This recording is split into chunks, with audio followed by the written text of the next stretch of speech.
The world was burning long before the first bomb fell. Austria, 1938. A quiet nurse named Maria Stromberger, 40 years old, walked through the cold stone halls of a hospital in the small town of Bregenz. The air smelled faintly of medicine and fear.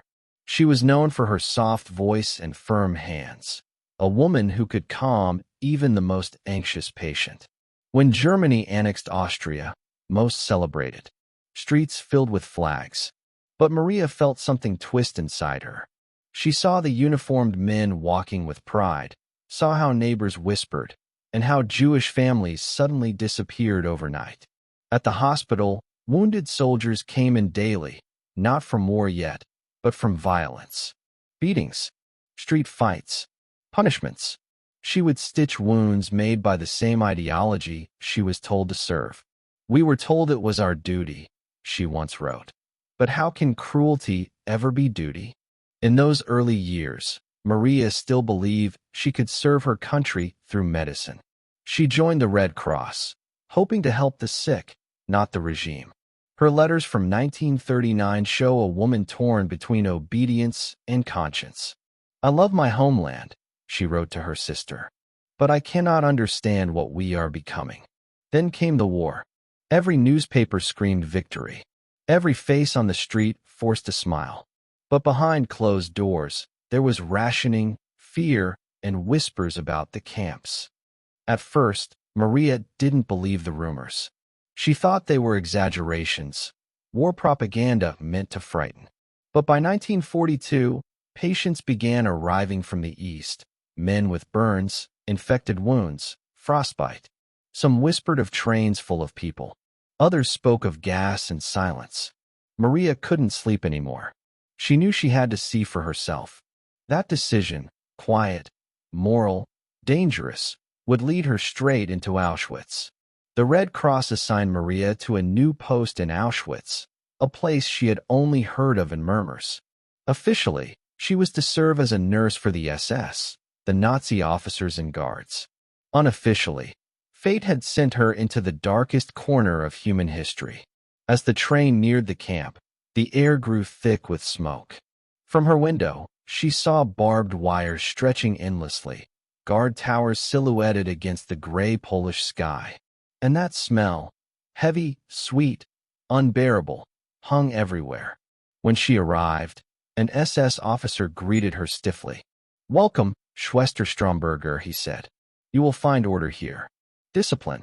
Efficiency." Maria nodded silently. But as she stepped off the train, she saw a boy, no older than 16, stumble while carrying a heavy crate. A guard struck him with the butt of a rifle. The boy didn't move again. Her hand tightened on her medical bag. She had not even entered the camp yet, and already she had seen death. Inside the infirmary, she met Dr. Edward Wirths, the camp's chief physician. A polite man, intelligent but cold. He spoke of maintaining hygiene and preventing epidemics. Yet Maria could feel the weight behind his words. Hygiene was not about saving lives. It was about preserving Nazi efficiency. For the SS, prisoners were not people. They were specimens. And Maria's job was to keep the machinery of death running smoothly. That night, she wrote in her diary, "There are cries in the distance. I do not know if they are real or if my mind is creating them. I am surrounded by men who talk about life as if it is a tool. I am afraid of what I will become." Days passed. Maria worked with precision, tending to soldiers who complained of headaches, fatigue, and ulcers, men who had caused far greater suffering than their bodies could feel. But she noticed something else. Near the edges of the infirmary, a few prisoners worked as orderlies, silent, hollow-eyed, terrified. One day, while cleaning instruments, she dropped a glass bottle. A prisoner bent down to pick it up before the SS guard could react. He risked punishment just to help. She whispered softly, "Thank you." The prisoner froze. No SS officer had ever thanked him. That moment, a tiny spark of humanity lit between them. Over the following weeks, Maria began to notice more. Prisoners with missing fingers, starved faces, trucks that arrived full but left empty. She asked questions, quiet ones, and learned quickly to stop asking in public. Then came the day that changed her forever. A girl, perhaps 12, was brought into the infirmary, her face bruised, her breathing weak. An SS guard laughed, saying she had collapsed from laziness. Maria knelt beside her, trying to stop the bleeding. The girl whispered one word before losing consciousness. "Mama." The next morning, the girl was gone. Her name erased from the camp's lists. That was when Maria made her choice. "If I must serve among devils," she wrote, "then I will do it to save angels." She began stealing food from SS rations, hiding medicine in her pockets, slipping letters to prisoners when no one was watching. Each act was small, but in Auschwitz, each one was a rebellion. I could not fight with guns, so I fought with bread. Maria Stromberger. Winter 1943. Snow fell quietly over the fences of Auschwitz, covering horror with a thin white lie. The cold bit through uniforms and skin alike, SS and prisoner both, but only one side had coats. Maria had now been inside the camp for months. To the SS officers, she was the obedient nurse, efficient, emotionless, loyal. To the prisoners, she had become something else entirely. A whisper, a myth, the good nurse. Each day, Maria walked between two worlds, one built on cruelty, the other on silent endurance. She carried medicine, food, and secrets in her bag. Sometimes, she even risked slipping small notes or bits of bread to prisoners when guards weren't looking. Every step in the camp was a decision, she wrote later. To walk, to look, to speak, everything could betray me. Her greatest ally became a Polish prisoner named Kazimierz Smolin, a clerk in the camp hospital. He was intelligent, cautious, and brave. He quickly realized that Maria was not like the others. Through coded words and brief glances, they began to communicate. Maria would ask in German, "Do you need more disinfectant for the ward?" And Smolin would answer in Polish, "Yes, sister, we are short of everything." But what they really meant was, "Can you bring food tonight?" "Yes, I'll hide it under the supplies." Soon, Maria began using her official SS nurse access to smuggle medicines like aspirin, iodine, and bandages into the prisoners' section. She hid them beneath her uniform, under trays of instruments, or even inside the folds of her coat. Every night, she returned to her room exhausted, not from physical work, but from fear. If a guard searched her once, even by chance, everything would be over. But she kept going. Then, one night, something unimaginable happened. A transport from the east arrived. Hundreds of people herded from the train, coughing, crying, unaware of what awaited them. Maria stood by the medical post and watched the selection. Left meant work, right meant death. She saw a woman clutching her baby, begging a guard in broken German to let her stay. The guard struck her down. The baby cried once before being silenced. Maria's legs gave way. She had seen wounds, disease, and pain, but this was mechanized death. That night, she wrote only one sentence in her journal. "There is no God here, only what we create of him through mercy." From that day, Maria's quiet rebellion became unstoppable. She began delivering letters from prisoners to the outside world, messages hidden inside medical supplies, sent through trusted couriers. Some of these letters reached the Polish resistance, revealing details about Auschwitz that the world had not yet known. She also began secretly treating prisoners in their barracks, especially those who were injured or too weak to work. She would sneak in after dark, whispering softly in German, "You are not forgotten." In the camp where names were replaced by numbers, her words were medicine too. Fear became my companion, but so did faith. By mid-1944, Maria's secret help had grown too visible. Prisoners survived longer than expected. Letters disappeared. Rumors began spreading among the SS guards. Someone was helping the inmates. Maria noticed it in the way officers looked at her. Longer stares, shorter greetings, sudden silence when she entered rooms. One evening, her superior, Dr. Wirths, called her to his office. He was polite, as always, but his tone was different. "Schwester Stromberger," he said, "there are suspicions that you have been oversympathetic toward the prisoners." She kept her composure. "My duty is to maintain the health of all under medical supervision." Her doctor. "Disease does not distinguish between ranks." He studied her for a moment, as if searching for cracks, then smiled faintly. "Of course, you are a good nurse. But remember, compassion is not always an asset here." Maria left the room trembling. She knew the warning was clear. The next weeks were hell. The Gestapo began investigating theft of medical supplies. Random inspections became frequent. Maria had to destroy some of her letters and hide others inside hollow table legs and floorboards. Still, she refused to stop. Then one night, her close ally Smolin whispered to her, "They are watching you. You must leave the camp." Maria shook her head. "If I leave, who will help you?" But it was too late. Within days, she was called again for questioning, this time by the camp's SS administration. They accused her of favoritism toward Polish prisoners. No proof yet, but suspicion alone could be deadly. Maria managed to survive the interrogation, using calm professionalism, careful lies, and a stroke of luck. But she knew her time in Auschwitz was running out. "Each day I remained," she later said, "was one more heartbeat stolen from death's rhythm." Finally, in late 1944, as the Red Army advanced, Maria was reassigned and forced to leave the camp. But her heart and her conscience stayed behind those wires. Freedom came quietly, like a stranger at dawn. January 1945. The thunder of Soviet artillery echoed across southern Poland. Auschwitz, the fortress of death, was collapsing. The SS fled, burning files, erasing names, destroying evidence. Maria Stromberger, now stationed far away, heard whispers of the Red Army's approach. She knew what it meant. Her first thought wasn't of safety. It was of the people she had left behind. For months after the liberation, Maria tried desperately to find out who had survived. She wrote letters, contacted Red Cross officials, even visited refugee camps. Many of the people she'd risked her life for were gone, but a few had lived.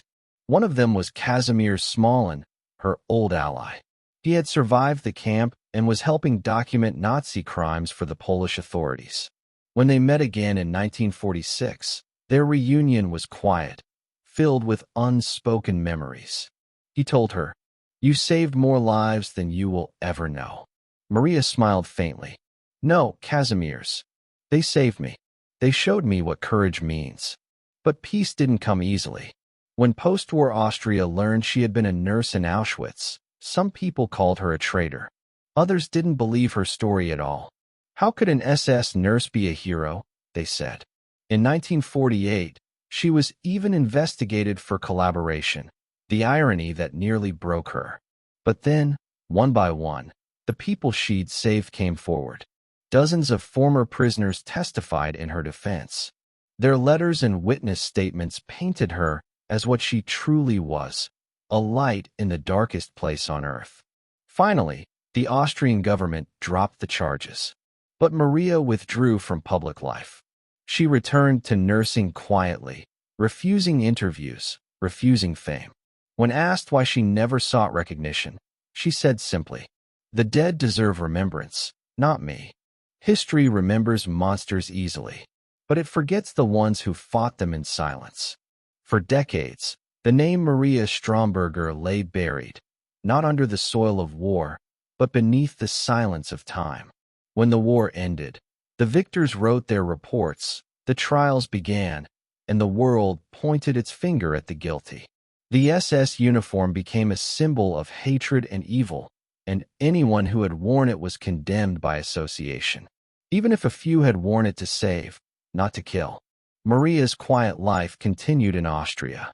She lived in a small apartment, her uniform long gone, her memories fading only when the night was kind enough to grant her rest. Every few months, she would receive a letter, sometimes from a survivor she had helped, sometimes from a stranger who had read a passing mention of her in an old Red Cross file. She kept every letter neatly folded in a wooden box, a box she never showed anyone. To her, it wasn't a trophy. It was proof that the world she'd seen had been real. In the late 1970s, a young historian named Anna Mahler began researching a paper on non-Jewish rescuers during the Holocaust. Her work led her deep into the archives of the Auschwitz-Birkenau State Museum in Auschwitz, Poland. Most of what she found were familiar stories: soldiers, guards, endless bureaucratic records. Until one afternoon, while leafing through prisoner testimonies from 1946, she noticed a name repeated several times in handwritten letters. The nurse Maria, an Austrian woman with kind eyes. She risked her life for us. The documents were fragile, old ink on thin paper, but they spoke louder than any textbook ever could. Anna traced the signatures. Many were from survivors of Block 11, the punishment block, men who should have died but didn't. And each one, in different languages, Polish, Czech, French, mentioned the same name, Maria Stromberger. Anna was stunned. She had never heard of her before. No books, no films, no records of recognition. Nothing. It was as if history had quietly erased her, as if goodness didn't fit the narrative of war. Anna began searching. She wrote to the Austrian Red Cross. No record. She wrote to Vienna's public archives. Just a note. Former nurse, assigned to Poland, 1942 to 1944. Then she found one more lead. A letter written by a Polish survivor named Tadeusz Borowski, a poet and former prisoner.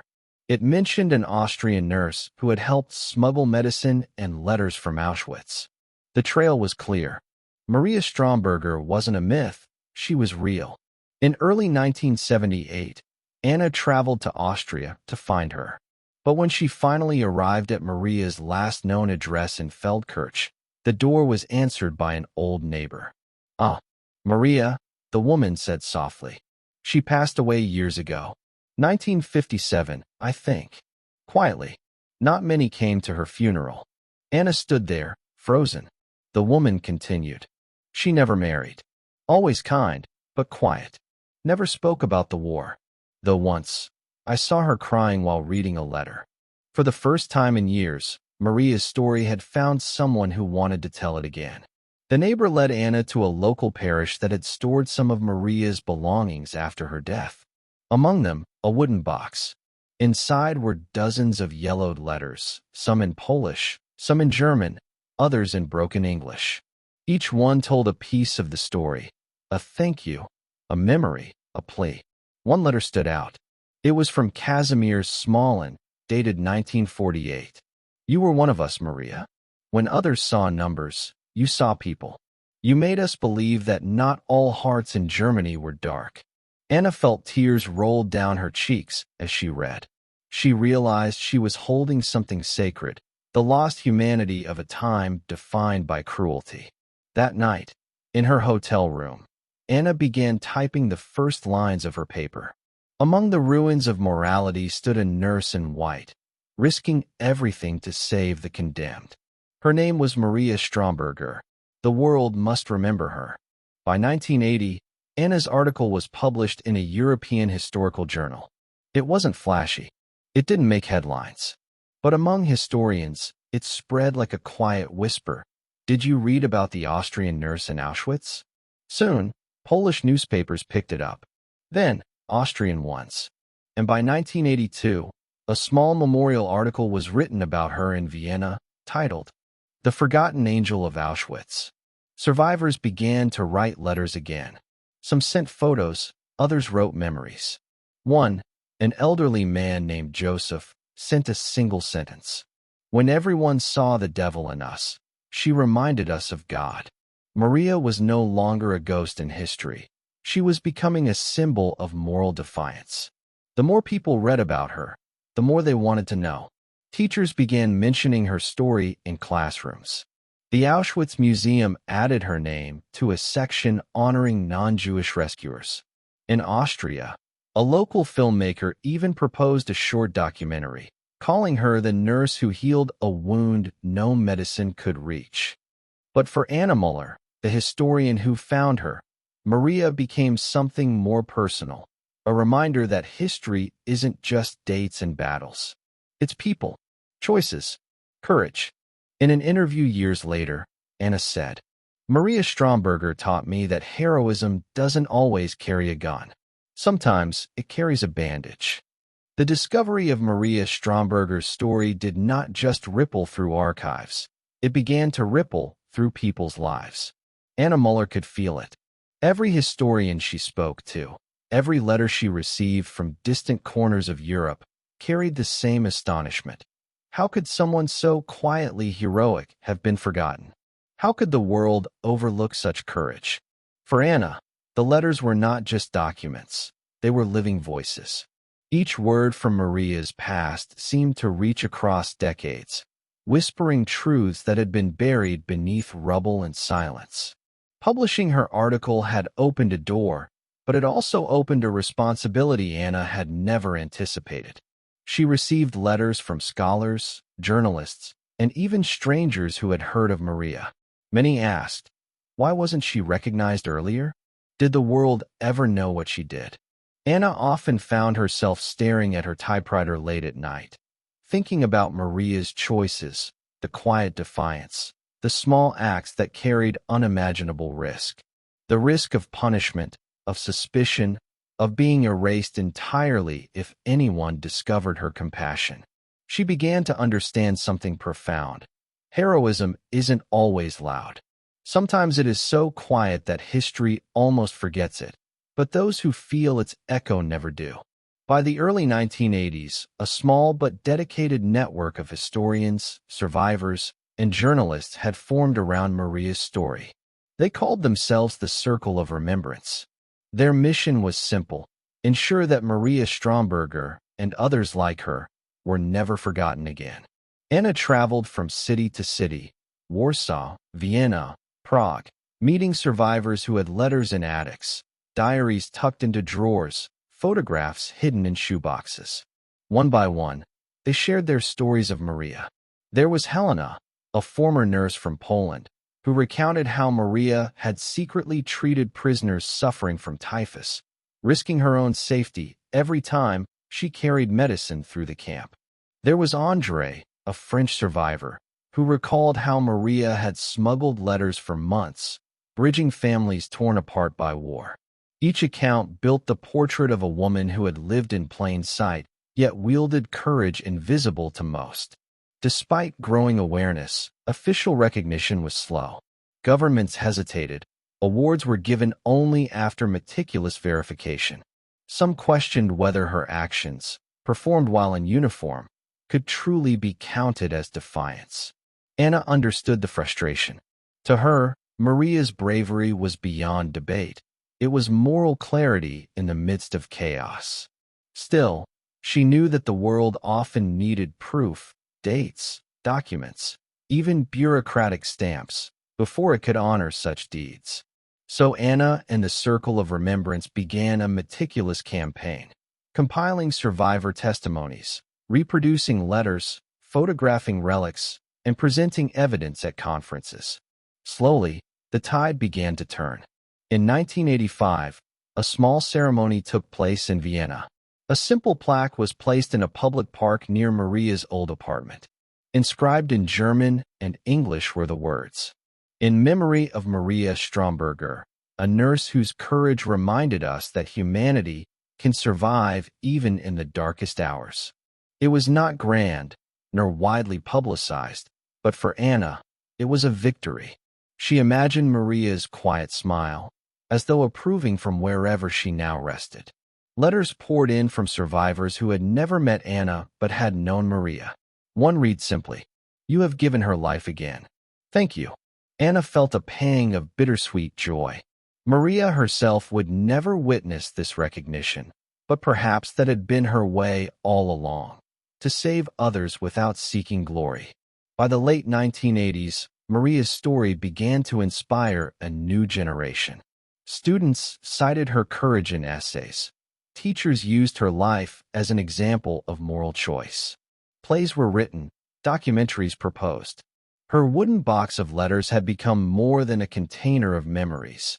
It had become a symbol of quiet, unyielding humanity. For Anna, the journey was far from over. Every name recovered, every story told, was another thread in the tapestry Maria had begun weaving decades earlier. Each act of remembrance ensured that the echoes of her courage would never fade. And deep in her heart, Anna knew that Maria's legacy had a power beyond history books. It reminded people, time and again, that one person, quiet, steadfast, unseen, could make the world a place where hope survived, even amid horrors that seemed infinite. If you want, I can continue Chapter 2 further into the 1990s, showing how Maria's story reached museums, inspired writers, and even influenced policy about Holocaust education. That way, the narrative flows naturally toward her full posthumous recognition. By the early 1990s, Maria Stromberger's name had traveled far beyond Austria and Poland. Thanks to Anna Muller's relentless work and the growing network of survivors and historians, her story reached academic journals in Germany, France, and the United States. Documentaries were being planned. Museum curators began including her letters in exhibits, and teachers sought her story as a lesson in moral courage. Anna often received letters from students, some children of immigrants, some young adults exploring their family history, who wrote, "I never knew a nurse could be braver than soldiers. Maria showed me what it means to choose humanity." Anna smiled each time she read such letters. She had always believed that Maria's courage was universal. It belonged to anyone willing to make difficult choices for others, even in silence. In 1993, a small Austrian production company began filming a short documentary about Maria. They interviewed Anna extensively, traveled to Poland to record survivors, and even found old photographs of Maria in her uniform, smiling softly, her eyes kind but determined. The documentary, titled The Silent Guardian, was modest in scale but powerful in content. Its premiere in Vienna's small art house theaters sparked conversations that reached far beyond academic circles. Viewers were captivated by the story of a nurse who risked her life for prisoners, whose humanity defied the cruelty around her. Letters from viewers poured in. One man wrote, "I cried for the first time thinking about the war. Not for the horror, but for the courage of one woman who reminded me that we can still choose good." It was proof that Maria's silence had not been wasted. Her actions, once nearly erased by history, now resonated with a new generation. By 1995, the Auschwitz-Birkenau State Museum officially included Maria Stromberger in its section on non-Jewish rescuers. Her name appeared alongside others who had risked everything to help the condemned. Visitors reading her letters could feel her quiet bravery, the risk, the compassion, the simple choice to see prisoners as people rather than numbers. Anna often visited the museum. Standing in front of Maria's display, she remembered the frail woman she had almost never met, the letters folded neatly in that wooden box, and felt a profound sense of responsibility. History was no longer silent about Maria, but it demanded vigilance to ensure that such stories continued to be told. One of the most touching discoveries of the 1990s was that some of Maria's letters had found their way into private collections. Families of survivors had preserved them for decades. Anna began compiling a complete archive. She photographed, translated, and cataloged every letter, careful to preserve the fragile paper that had once carried messages of hope and life across the barbed wire of Auschwitz. One letter, written in trembling Polish handwriting by a young prisoner named Piotr, stood out. "I survived because you saw me. Others saw nothing. You gave me hope when hope was forbidden." Anna often read this letter aloud in classrooms and lectures. Students would fall silent, realizing that heroism sometimes comes not with a medal, but with a hand extended in the shadows. By the end of the decade, Maria's story had entered books, documentaries, school curricula, and even place. Her legacy was no longer the quiet murmur of one woman's conscience. It had become a chorus of remembrance, inspiring countless others to consider the choices they made in the face of injustice. Anna, older now but still driven, would often close her eyes and imagine Maria in her small Austrian apartment, quietly folding another letter, perhaps unaware that decades later her story would shine brightly enough to warm the hearts of strangers across the world. Anna realized something profound. Maria Stromberger had given more than medicine or comfort. She had given a template for courage. And courage, once shared, spreads like fire in the hearts of those who dare to see beyond fear. History may forget many, Anna would later write, but courage leaves echoes that can never be silenced. By the early 2000s, Maria Stromberger's story had moved far beyond the borders of Austria and Poland. Thanks to Anna Muller's decades of dedication, historians, filmmakers, and educators worldwide had begun to share her legacy. Her letters were translated into multiple languages, featured in museum exhibits across Europe, and referenced in books exploring moral courage during wartime. Anna received invitations to speak at conferences in New York, London, and Jerusalem. Each audience listened with rapt attention as she described Maria, not as a figure of legend, but as a real woman who made small, quiet choices that saved lives. A teacher in Berlin wrote to Anna, "You've given our students a new kind of hero, one who fought without a sword but with conscience." Maria shows that courage doesn't always roar. Anna smiled. This was exactly what Maria would have wanted. Her courage not memorialized as spectacle, but as a quiet lesson to inspire others. In 2007, a European production company began development on a feature-length film about Maria. They meticulously recreated Auschwitz, not to shock, but to tell her story with dignity. Actors studied her letters, her handwriting, her expressions in photographs. The director explained, "Maria Stromberger's story isn't just about war. It's about moral choice, human kindness, and the quiet power of resistance. That's what we want the world to feel." The film premiered at several international festivals in 2010. Critics praised it not for spectacle, but for authenticity.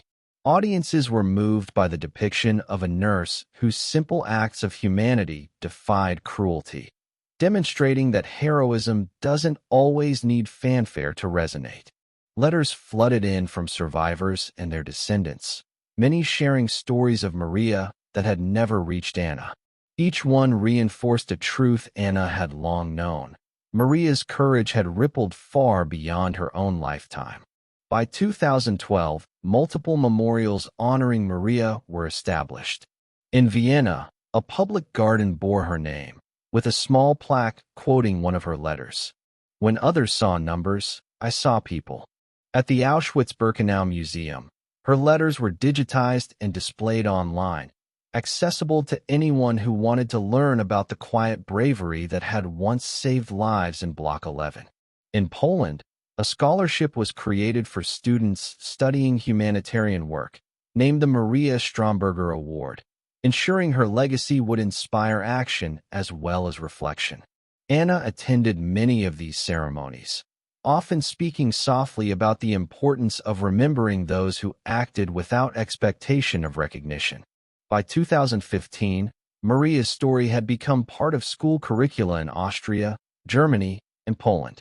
Teachers introduced students to the idea that courage was not always loud, that moral defiance could take the form of a bandage, a whispered word, or a simple act of kindness.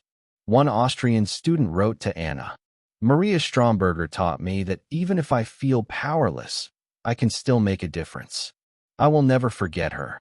Anna often reflected that Maria's greatest gift was not merely saving lives during the war. It was showing future generations how to live with conscience and courage in their own time. Even decades after her death, Maria's influence continued to grow.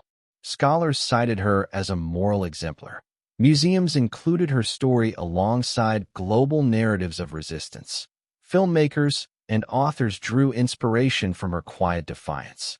For Anna, who had spent her life uncovering Maria's forgotten story, the greatest satisfaction came not from accolades, but from witnessing the ripple effect.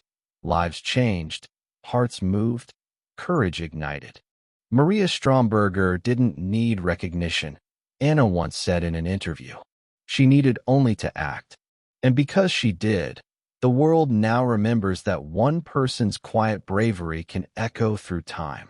And as generations read her letters, saw her name in museums, or heard her story told in classrooms across the globe, Maria's legacy breathed on, a reminder that even in the darkest hours, humanity can shine through, softly, unwaveringly, and eternally. By the 2020s, Maria Stromberger's story had entered a new era. The letters that Anna Muller had carefully archived were digitized, translated, and made accessible to millions online. Anyone with an internet connection could read first-hand accounts of her bravery, from the Polish survivors of Block 11 to the French children she had helped from afar. The wooden box that once sat quietly in Maria's Austrian apartment now existed in a virtual form, a repository of hope, courage, and quiet defiance against cruelty. Students, researchers, and history enthusiasts could explore her story without ever leaving their homes.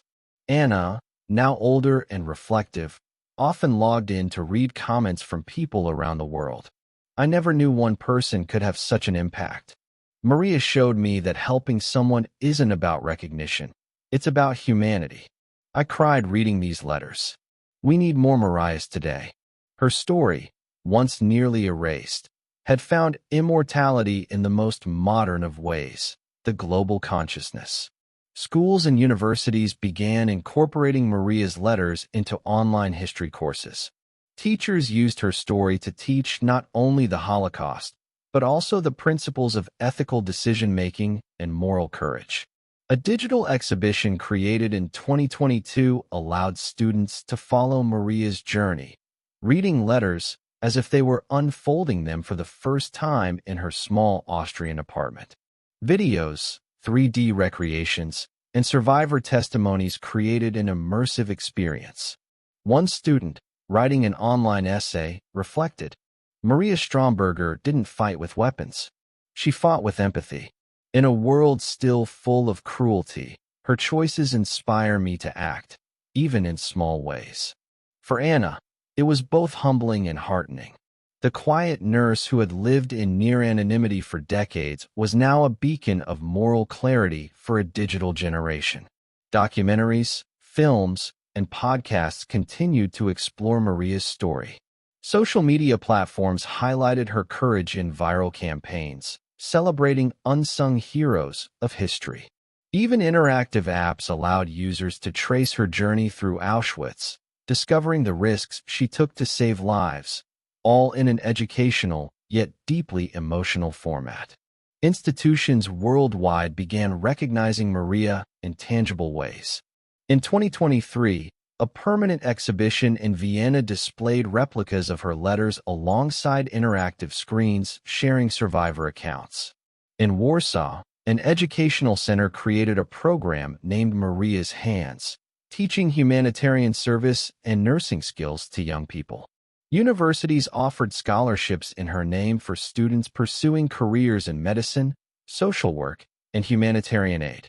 Her name, once almost forgotten, now carried weight, not for fame, but as a symbol of compassion and action. Perhaps the most profound testament to Maria's enduring influence was how her story inspired contemporary action. In refugee centers, volunteers cited her courage as a model for aiding displaced families. Humanitarian NGOs used her letters in training programs to show that one person's choice could save lives, even when the system around them was indifferent or hostile. Anna, now in her twilight years, would sometimes receive messages from strangers thanking her for keeping Maria's story alive. Many confided that reading about Maria changed their perception of what it meant to be brave in the modern world.